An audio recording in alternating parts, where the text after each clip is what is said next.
नमस्कार दोस्तों, UP infra zone में आपका स्वागत है।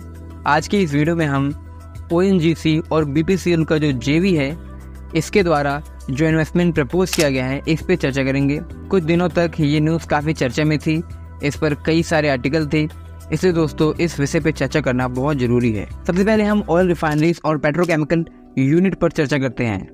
तो दोस्तों जो ऑयल रिफाइनरीज होती हैं इनको एस्टेब्लिश करने का मेन ऑब्जेक्टिव क्रूड ऑयल से फ्यूल ऑयल्स जैसे कि gasoline, diesel, jet fuel, kerosene oil या लुब्रिकेशन ऑयल, इन सबको एक्सट्रैक्ट करना होता है। यहाँ पर ऑयल रिफाइनरीज का मुख्य काम क्रूड ऑयल से इन सबको एक्सट्रैक्ट करना होता है, जो कि ट्रांसपोर्टेशन और इससे संबंधित जो इंडस्ट्रीज होती हैं, इसके अलावा जो एनर्जी का क्षेत्र होता है यहाँ पर यूज़ होती हैं। वहीं अगर हम दोस्तों पेट्रोकेमिकल यूनिट्स की बात करें तो जो पेट्रोकेमिकल रिफाइनरीज होती हैं ये केमिकल प्रोडक्शन करती हैं। ये क्रूड ऑयल से या नेचुरल गैस से एथिलीन, प्रोपिलीन और ब्यूटेन, इनके माध्यम से कई सारे केमिकल्स को प्रोड्यूस करती हैं, जिसमें प्लास्टिक्स, सिंथेटिक फाइबर ये सब शामिल होता है। बहुत सारा केमिकल ये प्रोड्यूस करती हैं जो कि डिफरेंट इंडस्ट्रीज में यूज़ होता है।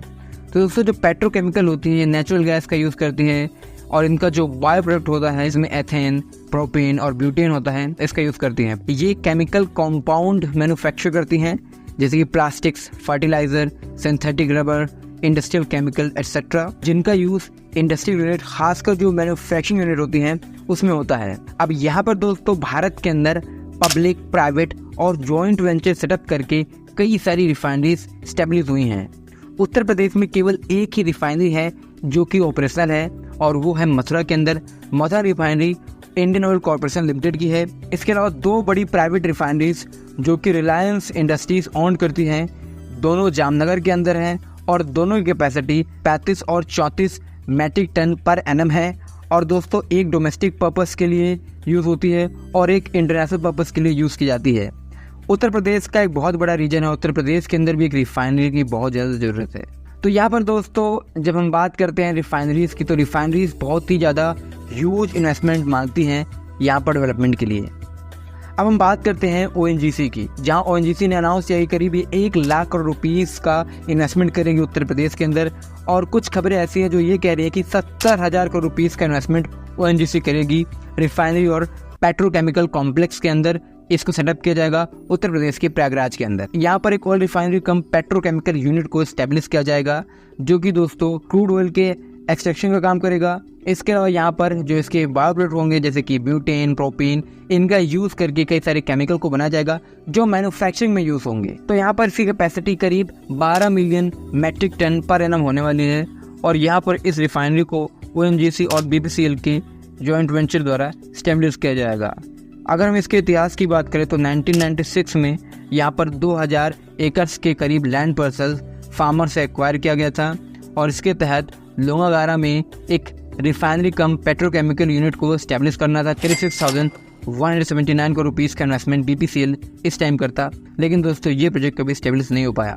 तो बीपीसीएल का ये ओरिजिनल प्रोजेक्ट था और ये 1996 में स्टैब्लिश करने का प्लान किया गया था। तो आप इससे जान सकते हैं कि करीब इसको 30 साल हो गए हैं और एक बहुत ही पुराना प्रोजेक्ट था। फाइनली दोस्तों इस प्रोजेक्ट को दोबारा रिवाइव किया गया है। हालांकि 2 साल पहले भी इस पे कोशिश होती रही है, लेकिन अब ये रिवाइव हो गया है। नैनीबरा रीजन के अंदर जो एबेंडेंट लैंड है जो कि बीपीसीएल का है, इस पर ये स्टैब्लिश किया जाएगा। तो दोस्तों इसके अलावा जो ये जॉइंट वेंचर है इसने 50 से 100 एकर्स का लैंड पार्सल और मांगा है टाउनशिप डेवलपमेंट के लिए, क्योंकि जैसे कि आपको पता है एक बहुत ही बड़ा यूनिट जब स्टेब्लिश होता है तो जो वर्कर्स यहाँ पर आते हैं उनके लिए डेडिकेटेड रेजिडेंशियल हाउसेस होना जरूरी है।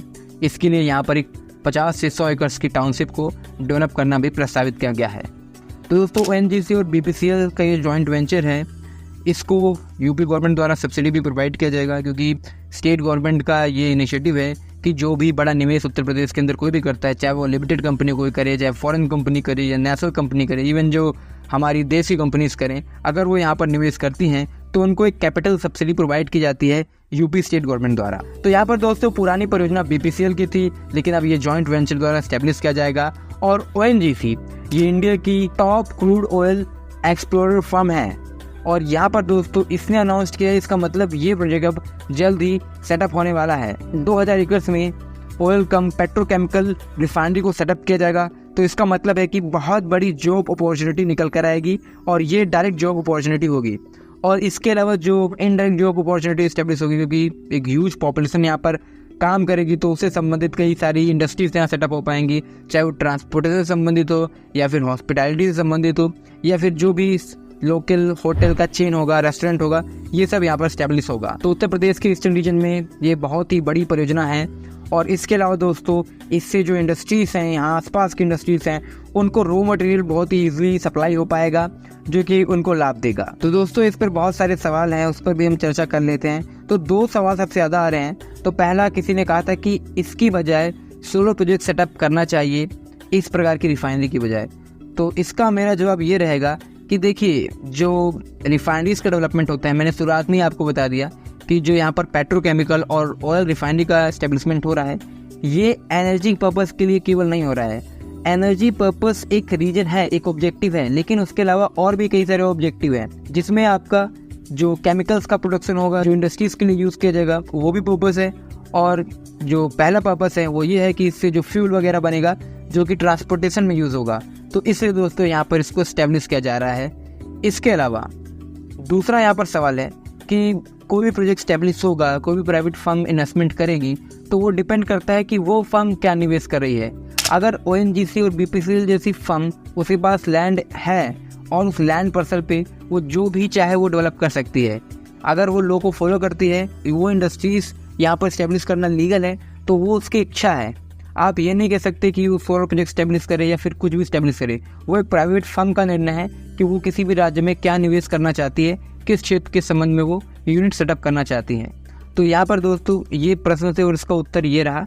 तो दोस्तों, आज की इस वीडियो में इतना ही। अगर आपको ये वीडियो पसंद आए तो वीडियो को लाइक करें, चैनल को सब्सक्राइब करें। धन्यवाद आपका ये वीडियो देखने के लिए। मिलते हैं नेक्स्ट वीडियो में।